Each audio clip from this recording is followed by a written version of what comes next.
Shervin Lainez Leslie Odom Jr. A few months after winning a 2016 Tony Award for his searing performance as Aaron Burr in Hamilton, Leslie Odom Jr. found himself in London co-starring with such luminaries as Johnny Depp and Judi Dench in Kenneth Branagh's feature film remake of Murder on the Orient Express, out November 10, all of which left him little time to promote his second album, Simply Christmas, released on Skerv Records last fall. So for the 2017 Yuletide season, Odom Jr. is delivering a deluxe edition of the album that was released Friday, October 27, with 4 additional songs, making for a total of 12, ranging from classics like I'll Be Home for Christmas to Christmas from the Who's Tommy given an ethereal makeover. It may be a couple months yet until Christmas comes, but Odom Jr. has lots to celebrate. Since leaving Hamilton, he and his wife, Nicolette Robinson, became first-time parents when daughter Lucille Ruby was born in April. This fall, he's been performing songs from his albums in Hamilton in a series of concerts around the country. And capping it off in December is a performance at New York's Apple Room that will be filmed for PBS's Live from Lincoln Center. Odom even lent his rising star persona to ad campaigns for Nationwide Insurance and Fossil watches. Clearly he's not throwing away his shot. Billboard talked to Odom about his holiday album, influences, and whether he'd ever like to play Burr again. These are edited excerpts from the conversation. One of the songs you added to Simply Christmas is a jazzy version of Edelweiss from The Sound of Music that you sing with your wife. Why, it meant so much to me and my family. Broadway actor Michael McElroy had done a beautiful arrangement of that song for another project Nicolette and I were working on, and because we liked singing it together so much, we would sing it around the house.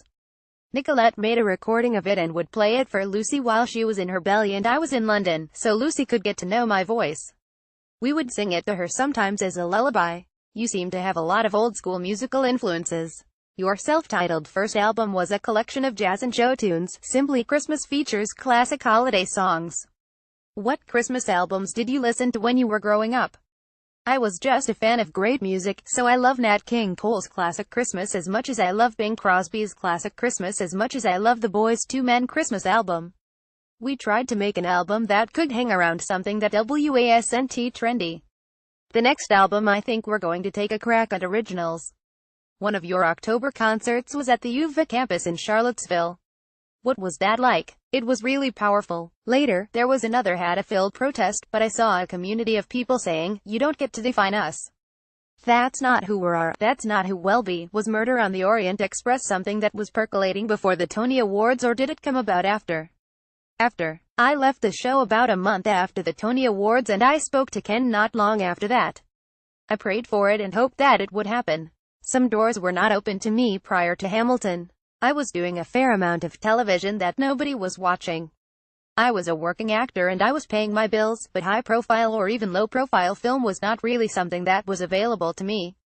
Those doors are somewhat ajar now. So I'm going to keep pushing on them. Since Hamilton and the Tony Awards, has there been a deluge of offers? I wouldn't say deluge. I would say plenty of interesting opportunities. Because Hamilton put me on the map, put all my castmates on the map, and people think of us for a lot of types of projects. It's great. It is. Though musical theater actors can get pigeonholed, that's true. But Hamilton was just so rich and gave you so much to chew on that when producers and directors would come from LA to see us, they were able to see that we could transition to television and film. Lynn allowed us to show so many different sides of ourselves and so much humanity. Would you like play Burr again?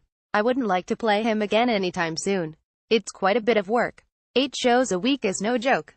But I would entertain the thought of playing him again, for sure. It's one of the greatest roles written for a man in the musical theater ever.